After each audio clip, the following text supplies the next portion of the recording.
अब हमारा next task होगा कि हम किस तरह हमारी एप्लीकेशन की इमेज को अपडेट करें और वो हमें ऑटोमेटिक तरीके से हमारे यूज़र्स को नई एप्लीकेशन तक पहुंचा दें।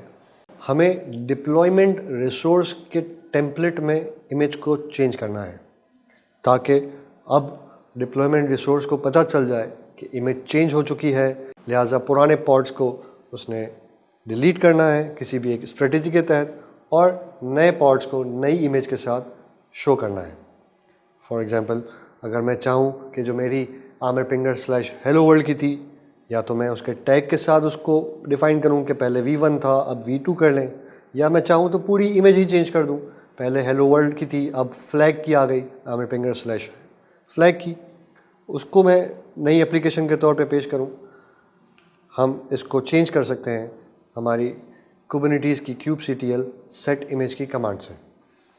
हम kubectl सेट इमेज करते हैं, उसके बाद उस रिसोर्स का नाम, उस रिसोर्स की टाइप बताते हैं जिसे हमें चेंज करना है। उस रिसोर्स की टाइप के बाद हम डिप्लॉयमेंट जो हमने बनाई थी उसका नाम लिखते हैं, डिप्लॉय एग्जाम्पल। उसके बाद हमें कंटेनर का नाम देना होता है जिसकी इमेज हम चेंज कर रहे हैं। हमारे कंटेनर का नाम था कंटेनर 1। अगर कंटेनर एक से ज़्यादा होते हैं तो हम अगर और चाहते हैं कि दूसरे कंटेनर का चेंज हो जाए इमेज तो हम वहाँ पे दूसरे कंटेनर का नाम लिखते हैं। हमारे पास इस वक्त एक ही कंटेनर है और उसका नाम भी कंटेनर 1 है तो हम वही लिखेंगे। और उसके बाद =टू की साइन के बाद आमिर पिंगर / फ्लैग। अगर मेरे पास हेलो वर्ल्ड की V2 वाली एग्जाम्पल या V3 वाली इमेज होती तो मैं सिंपली इस तरह लिखता, हेलो वर्ल्ड :V2, वो उसको अपडेट कर देता। पर मैं चाहता हूँ कि हेलो वर्ल्ड V2 की ना यूज़ हो और वो यूज़ करे फ्लैग की, यानी एप्लीकेशन को मैंने चेंज कर दिया। मैं ये इसलिए कर रहा हूँ ताकि आपके ब्राउज़र्स पे आपको डिफरेंस नज़र आए और हम देख सकें कि उसने किस तरह हमारे पॉड्स को डिप्लॉय किया और किस तरह हमारे ब्राउज़र पे उसका इफ़ेक्ट आया। आइए, हमने चूँकि 4 कॉपीज़ बनाई हैं और हमारी एप्लीकेशन बहुत छोटी सी है, वो बहुत फास्ट डिप्लॉय कर लेगा, बहुत फास्ट कंटेनर क्रिएट कर लेगा। तो हम इमेज को चेंज करने के बाद ब्राउज़र पे फ़ौरन से जाएंगे और रिफ़्रेश करके चेक करेंगे कि किस तरह हमारी एप्लीकेशन पे चेंज आता है। आइए इस कमांड को चलाते हैं। हमने इस कमांड को चला दिया, उसने कन्फर्मेशन दे दी। हम ब्राउज़र पे आते हैं, F5 दबाते हैं, हेलो वर्ल्ड, दोबारा मैंने रिफ़्रेश किया, दोबारा किया। आप देख सकते हैं कि बार बार रिफ़्रेश करने पे मुझे उसने एप्लीकेशन को चेंज कर दिया। शुरू में 2 मरतबा जब रिफ़्रेश किया तो उसने मुझे हेलो वर्ल्ड पे भेजा। जब इसके बाद मैंने रिफ़्रेश किया तो उसने मुझे फ्लैग की इमेज दिखा दी। ये बिल्कुल सिर्फ इसीलिए हो रहा है कि उसने जो डिफ़ॉल्ट स्ट्रेटजी है रोलिंग अपडेट की, उसके तहत पहले एक कंटेनर को डिलीट किया, फिर दूसरा नया बनाया, फिर दूसरे पुराने कंटेनर को डिलीट किया, फिर नया बनाया। तो जब वो इस प्रोसेस में था और मैं रिफ़्रेश कर रहा था तो वो मुझे शुरू की 2 मरतबा पुराने इमेज वाले पॉड पे यानी हेलो वर्ल्ड वाली एप्लीकेशन पे ले गया और उसके बाद जब मैंने मज़ीद रिफ़्रेशेस किए तब तक वो सारे पॉड डिलीट कर चुका था पुराने और नई इमेज के साथ पॉड बना चुका था। इसलिए बार बार रिफ़्रेश करने पर भी वो मुझे फ्लैग पे ही ले जाता गया। आपने देखा कि किस तरह हमने एक इमेज को चेंज किया रन टाइम पे और किस तरह उसने रोलिंग अपडेट करते हुए हमारी एप्लीकेशन को चेंज कर दिया नई इमेज के साथ। आइए हम टर्मिनल पे जाते हैं और लिस्टिंग लेके चेक करते हैं कि क्या हमारे लिस्टिंग पे, हमारे पॉड्स पे, रेप्लिका सेट पे और डिप्लॉयमेंट पे कोई इफ़ेक्ट आया या नहीं।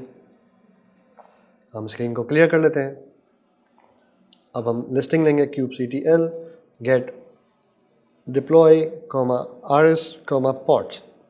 हमने कॉमा लगा के एक साथ तीनों रिसोर्सेज की लिस्ट मांग ली।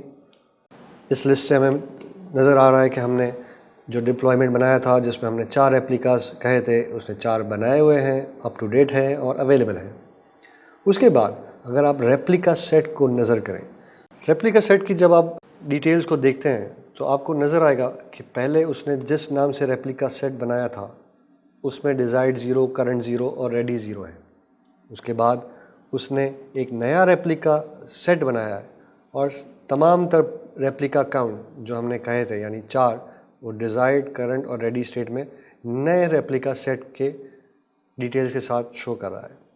ये वो इसलिए करता है कि जब हम उसे सेट इमेज के थ्रू बता रहे थे कि हमारी इमेज को चेंज करना है, तो बाय डिफ़ॉल्ट जो उसकी अपडेट स्ट्रेटजी है वो है रोलिंग अपडेट, यानी वो एक पुराना डिलीट करेगा, फिर नया बनाएगा एक नए इमेज के साथ, फिर एक पुराना डिलीट करेगा। अब यहाँ तक तो ठीक था, मगर कुबरनेटिस हमें ये फैसिलिटी भी देता है कि अगर आप चाहें तो एक कमांड से आपकी डिप्लॉयमेंट जो आपने नई इमेज के साथ की है उसको रोल बैक कर दें, पुरानी जो आपकी इमेज के साथ एप्लीकेशंस चल रही थी उस जगह पे आप वापस पहुंच जाएं। ये इसलिए होता है कि अगर आपने लेट्स से कोई इमेज से एप्लीकेशन बनाई और जैसे ही आपने उसको डिप्लॉय किया नई इमेज के साथ, उस पर कोई एरर आ गया, अगर आपको कहा जाए कि आप दोबारा से उसी जगह पे चले जाइए जहाँ पे आप पहले थे, यानी पुरानी इमेज वाली एप्लीकेशन को अप एंड रनिंग कर दीजिए ताकि यूज़र्स उसको यूज़ कर सकें और आप उतनी देर में दोबारा से अपनी प्रोग्रामिंग में जो भी बग है उसको सॉल्व कीजिए और फिर दोबारा डिप्लॉय कर लीजिएगा। तो वो फैसिलिटी भी हमें एक सिंगल लाइन के थ्रू कुबरनेटिस देता है। वो हम चेक करते हैं थोड़ी देर में किस तरह, इसलिए वो दोबारा से दूसरा रेप्लिका सेट बनाता है ताकि जब हम उसको रोल बैक करें तो वो फ़ौरन से हमारी सर्विस को डाइवर्ट कर दे उस रेप्लिका सेट की तरफ जो हमने पहले बनाया हुआ था।